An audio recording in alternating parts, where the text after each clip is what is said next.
blown and tore down. Still blow an ounce and a half, even more now. Yeah, put your lighters in the air, light it up in here. Yeah, put it in the air, see if I'm a puffin' kid. You should find out, I came to blow my mind out. Passing and you drop it, I'ma put you on timeout. Like Joe Frazier, I'm smoking. Mary Jane got me open in the tub, but it feel like the ocean. Okay, it has been almost a week since I've done this. I've kind of been putting this off because of I've just not been in the mood of recording, and I don't know why. But today we're gonna get through the AFC North. We finished the AFC East. They're done. Those videos are out. It is May 25th. So those videos are done, edited, and out. So now we're on the AFC North. And we are here to talk about the Baltimore Ravens. So back again. Then we're gonna start with the departures. So some of these are weird, okay? Sammy Watkins signing to them was iffy because Sammy Watkins is a great player to start the season, not a great player to finish the season. Justin Houston, I could have sworn Justin Houston came from the Colts. He did come from the Colts and go there. I guess nobody wants him right now. These two were mainly for the injuries in the backfield with Gus Edwards and what's his face, J.K. Dobbins. So it makes sense to why they didn't come back. Miles Boykins is pretty cool. I mean, he's not like an amazing receiver. So as far as production goes, but receivers in this offense, I don't expect receivers in this offense to do anything. He didn't have any stats other than one game. He played in 8 games. Oh, nope. No, 8 games. And in 8 games, he only had 1 catch. That is unacceptable. Wow. In 8 games, he only had 1 catch. I'm going to assume he was injured. For the other 9 games, I'm just going to assume he was injured. Marquise Brown getting traded on draft night was huge. Mainly because of what we found out like later that week with DeAndre Hopkins getting suspended. So him coming in, it's going to be weird because this is another small receiver that they have. Because the Cardinals had Rondale Moore. They lost Christian Kirk. So it's Rondale Moore, Marquise Brown, Andy Isabella. I'm pretty sure Andy Isabella's on the team, but they're in a weird spot. We're not talking about them right now. But Marquise Brown getting traded to them, it made sense at the time, especially for what they were doing. And it was a sad day because you could tell that Lamar wanted him on the team. What is this? What is this? No one asked you this. You could tell Lamar wanted him on the team. He's a little bit sad that he left or he got traded. But Marquise, it doesn't fit that offensive scheme at all. Mainly because they're so run-oriented. So that makes sense. Villanueva retired. Bozeman came to Charlotte. Yeah. Alejandro should have retired a couple years ago when he left Pittsburgh. I'm not going to hold you. Justin Ellis, Chris Board, Pernell McPhee. I'm shocked he hasn't been signed yet. I'm not going to hold you. He's 33. That's why nobody's in a rush to sign him. The DB core is confusing. I understand Deshaun Elliott. I understand that one. But Jimmy Smith's older, so that one makes sense. Yeah, he's 33, so that makes sense. Anthony Averett, he went to Vegas. He's 27 years old, so it's not bad. What did he do this year? 11 games. No stats, really. No interceptions. Oh, he had 3 interceptions. I'm sorry. 14 games. 54 tackles. Oh, so he must have got signed to a pretty good contract then. Yeah, he must have got signed to a pretty good contract. That was his best year. So, Anthony Levine retired. Yeah. Sam Koch, he retired. That one hurts me. Because he was that dude. He might be one of the best punters we've ever seen. But that's it for the departures. Other than Marquise Brown leaving, I don't really see, and Anthony Averett, I don't really see any major losses because a lot of these guys were older or like they just don't fit. Like Marquise Brown, it just didn't fit. and Deshaun Elliott was just out there. The boy was just out there. I watched him when he was at Texas. The boy was just out there just running around. So recently, they signed Kyle Fuller. I thought it would have been a long contract where they signed Kyle Fuller. They brought in Marcus Williams from New Orleans for 5 years, $70 million deal, which is a great signing for them. And they drafted Kyle Hamilton. So that back half is going to be something serious. Let's do this. Draft picks. So they brought in Kyle Williams. That was a great signing. Tyler Linderbaum. That's their center. David Ojabo will be their end in the future. He just got to recover from that Achilles injury. Travis Jones, Jalen Armour Davis from Alabama. Yep. Tight end Jordan Scout, Isaiah Likely from Coastal Carolina. I like Isaiah Likely.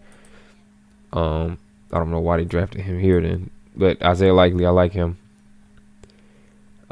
That's really about it. They didn't need necessarily another running back. So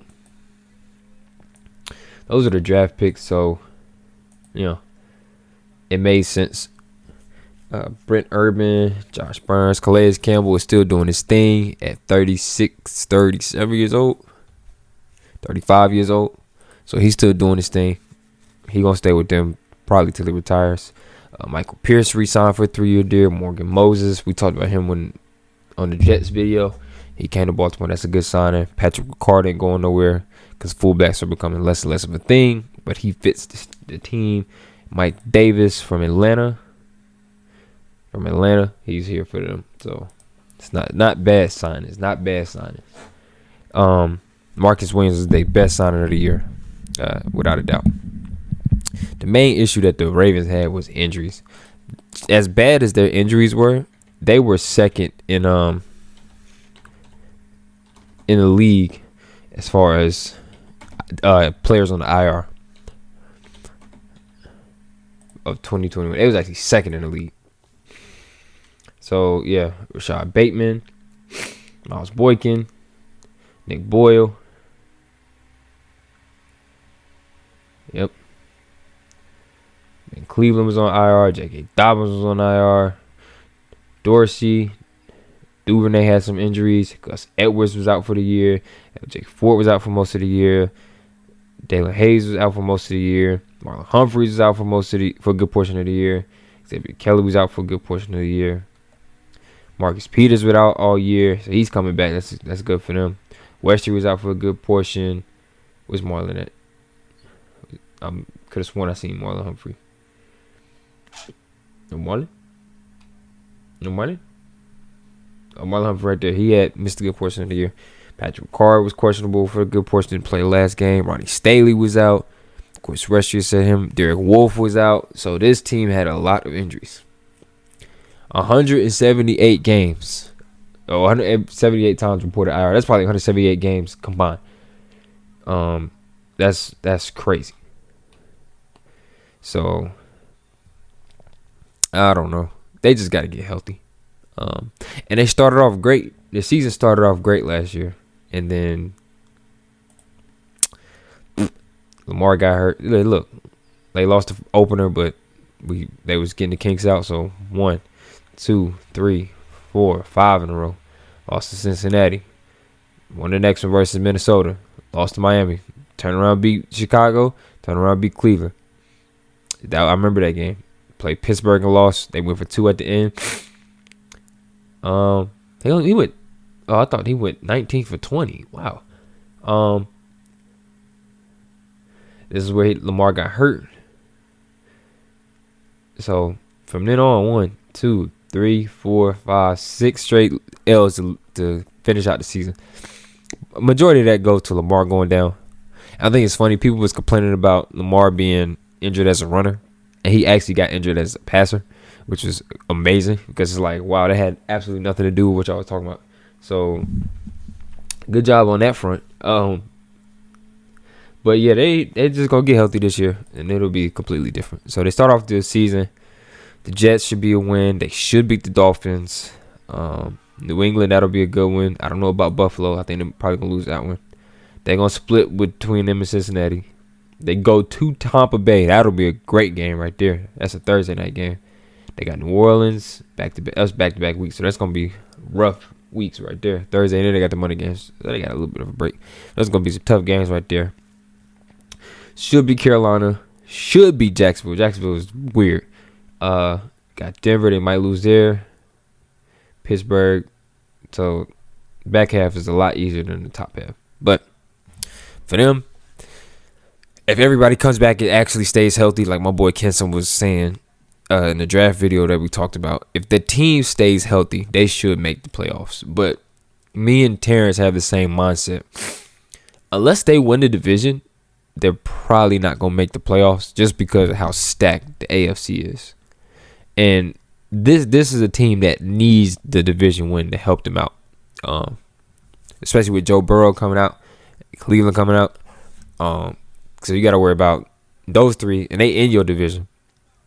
And then you got just Cleveland, Cincinnati, Baltimore. That's 3. All of the AFC West, so that's 7. And then nobody's concerned about the AFC South, so one will come out of that, and that'll be it. And then the AFC, was it North? No, it didn't North. AFC East. 2 teams are going to be battling for that one. So maybe 3. So Miami, Buffalo, and New England. So they'll be battling for that. So that's 10 teams, 10 to 11 teams right there that could easily get into the playoffs. So Baltimore definitely needs, they definitely got to take care of this back half. This is very important right here. This back half after that bye week is very important. So, I mean, I'm saying like 9 to 10 games just because of how difficult the rest of the division is. Like, they should smack the Giants. They're going to split between the Cleveland. Well, they probably going to win this one because Deshaun Watson probably not going to play for the first 6 to 8 weeks. So they're probably going to win that one. Tampa Bay, I don't know. So we'll see. It's just, and injuries will play a part just like it did for them. Like, injuries will play a part in all of this. So we'll see come season. But, yeah, that's all I got for the Baltimore Ravens. Lamar, you playing about this contract because these owners do not care about you and your well-being. So get as much money as you can now. Don't wait until the season's over to be like, hey, now I want to sign my contract. Go get the contract now. And if you suck for the rest of your career, you will still be paid. Yeah, Baltimore Ravens may already have replacement if he leaves. So I'm just saying their executives are monitoring his contract. And there's a chance, I'm assuming there's a chance if he doesn't sign, they'll put him on franchise tag. And even then, he doesn't have to sign that. So I'm going to say, if I'm him, get as much money as you can, because I'm assuming he going to want money along the lines of Patrick Mahomes and Josh Allen, because those guys are amazing. But it's different with like Buffalo because they have money to work with. Kansas City, while yes, Patrick Mahomes is still in his rookie deal, they are really going to be stretching thin as far as money goes, because you got to pay him, Travis Kelce for Lord knows how long. You got to pay the O-line because Orlando, that's not the point. We're going to get to them at some point. But I think he should honestly go get his money instead of waiting until next year. And he's representing himself. I'm proud of him for that. I really think he should go get his money, though, now. Because God forbid, something happens where he can't play football anymore. I want him to make the most amount of money that he can. I'm all for the players making money. So I think he should go out there and make as much money as he can. Because if something happens, they don't care. And they'll just drop him like a bad habit. So, yeah. Doesn't have to be a priority right now. It does. Yeah, he needs that contract, and they need him because they ain't going nowhere without him.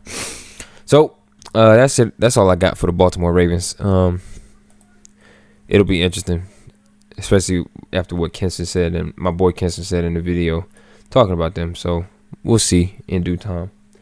But that is it. Demetrius. We'll see you come season time. But I want to say thank you for watching. I love you. Bye.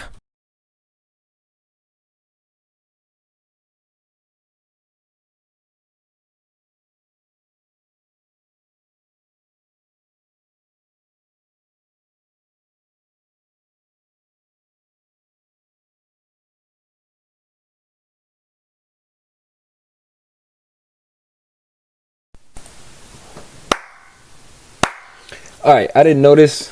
I apologize for not knowing this, but this happened after I finished my recording with the Ravens. It is believed that Lamar won't be at OTAs. Hold on, wait a minute. Let me get situated. Yeah, Lamar won't be at OTAs. This will be the first time he's missing OTAs since his rookie year. Oh, I'm sorry. Excuse me. The first time he has missed anything in general. Harbaugh has said he'll let Lamar speak for himself. Lamar is one of 18 Ravens I don't see on the practice field at OTA. Several absences are IR. Dobbins, Gus Edwards, David Ajabo. That was pretty obvious. Marcus Peters and Tyus Bowser. So, we'll see how that plays out. But this happened after I finished the recording, and I wanted to put this in there. Yeah.